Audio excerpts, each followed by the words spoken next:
warahmatullahi wabarakatuh. Saya Nisa Habjiah Hasibuan dari Prodi Tadris Bahasa Indonesia semester 3 Fakultas Ilmu Tarbiyah dan Keguruan Universitas Islam Negeri Sumatera Utara Medan. Di sini saya akan membuat salah satu video mengenai sejarah masuknya Islam di Indonesia. Adapun tujuan pembuatan video ini untuk memenuhi salah satu tugas UAS dari Ibu Nabila Yasmin M.Phil. Sejarah masuknya Islam ke Indonesia. Masuknya Islam ke Indonesia pada abad ke-5 tidak bisa dilepaskan dari sejarah perdagangan dan pelayaran antar benua yang berlangsung pada masa itu. Kendati demikian, para ahli masih bersilang pendapat tentang bagaimana proses masuknya budaya dan agama Islam tersebut hingga bisa mengalahkan kebudayaan dan agama yang telah ada sebelumnya, yakni Hindu dan Buddha. Berbagai teori pun berkembang dengan disertai bukti dan fakta pendukung. Pada video kali ini, saya akan menjelaskan mengenai teori-teori masuknya Islam ke Indonesia. Teori yang pertama yaitu teori Gujarat. Teori Gujarat mengatakan bahwa Islam masuk ke Indonesia sejak awal abad ke-13 Masehi dan penyebarannya berasal dari orang-orang Arab yang sudah lama tinggal di Gujarat, India. Pelopor terkenal teori ini adalah Profesor Dr. Snodge Hodge. Menurutnya, Islam di Nusantara berasal dari wilayah-wilayah di anak benua India seperti Gujarat, Bengali, dan Malabar. Yang menarik di sini ternyata Snodge bukanlah orang pertama yang mempelopori teori ini. Berarti ia bukanlah pencetus murni teori Gujarat ini. Sebelumnya, Viginepol, seorang orientalis Belanda, lebih dulu menyatakan teori ini. Viginepol menyatakan bahwa Islam masuk ke Nusantara lewat pedagang dari Gujarat. Alasan India dan Nusantara sering disebut dalam sejarah Nusantara klasik.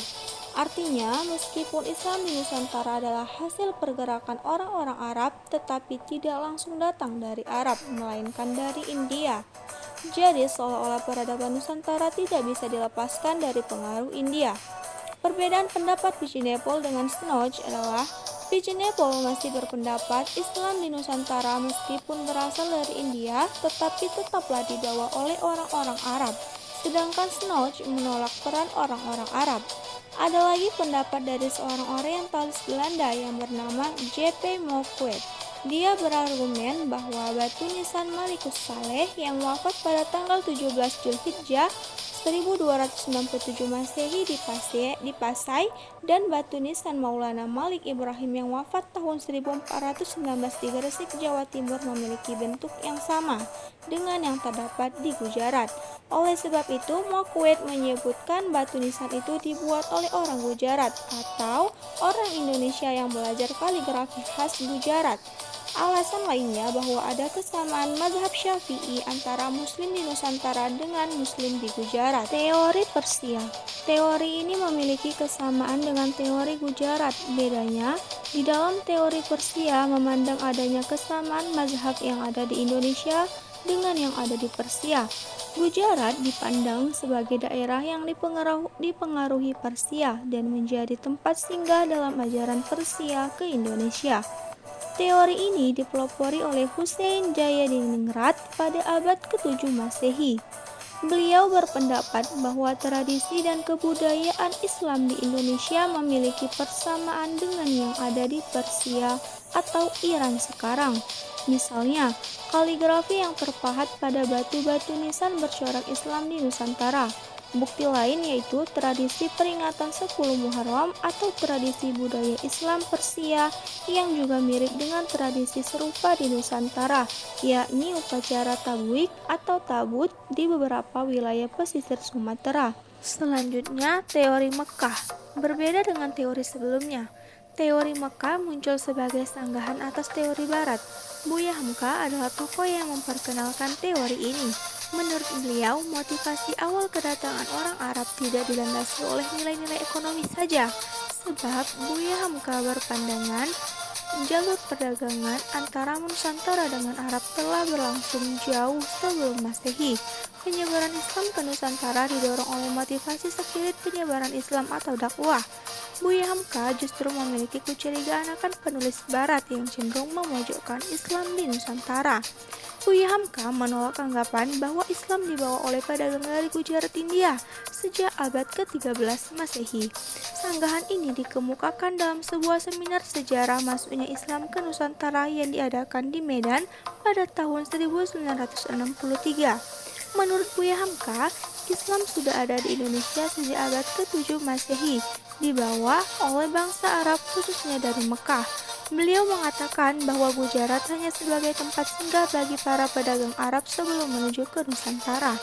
Salah satu bukti teori Mekah ini adalah naskah kuno dari Cina yang menyebutkan sekelompok bangsa Arab telah bermukim di kawasan pantai barat Sumatera, tepatnya di Barus, Tapanuli Tengah, Sumatera Utara, pada tahun 625 Masehi. Di Barus juga ditemukan naskah kuno bertuliskan nama Syekh Rukunuddin yang wafat pada tahun 672 Masehi. Selanjutnya, saluran Islamisasi. Yang pertama, saluran perdagangan. Melalui pedagang-pedagang Arab, Persia, dan Gujarat, masyarakat Indonesia mengenal Islam. Awal Islam masuk ke Nusantara melalui pedagang-pedagang Muslim dari Arab, Persia, dan India, banyak yang bermukim di pesisir-pesisir. Yang kedua, saluran perkawinan. Pedagang-pedagang Islam yang menetap selanjutnya mendirikan perkampungan dan sebagian dari mereka menikahi wanita-wanita Indonesia. Dari segi ekonomi, para saudagar Muslim memiliki status sosial lebih baik dari kebanyakan pribumi, sehingga tidak sedikit putri-putri bangsawan tertarik jadi istri saudagar tersebut. Ketiga, saluran pendidikan. Dilakukan dengan mendirikan pondok-pondok pesantren sehingga menampung pemuda dari berbagai daerah menimba ilmu agama Islam. Selanjutnya, saluran kesenian. Kesenian juga menjadi saluran dalam penyebaran ajaran Islam. Kesenian yang paling terkenal adalah wayang yang menjadi alat bagi Sunan Kalijaga untuk menyebarkan Islam. Mengapa Sunan Kalijaga menggunakan wayang untuk menyebarkan agama Islam? Itu karena Sunan Kalijaga menyaksikan bagaimana masyarakat sangat menyukai wayang, sehingga melihat ada peluang berdakwah dengan kesenian wayang. Pemikiran itu mendorongnya untuk mempopulerkan wayang yang sesuai syariat Islam. Kemudian, saluran tasawuf. Tasawuf sebagai cara mendekatkan diri kepada Allah telah memudahkan masyarakat Indonesia untuk mengerti dan menerima Islam. Kemudian, melalui saluran politik, para pedagang mempengaruhi raja-raja yang ada di Indonesia. Jika seorang raja menganut agama Islam, secara tidak langsung rakyatnya akan mengikuti agama sang raja. Sekian yang dapat saya sampaikan mengenai sejarah masuknya Islam ke Indonesia. Assalamualaikum warahmatullahi wabarakatuh.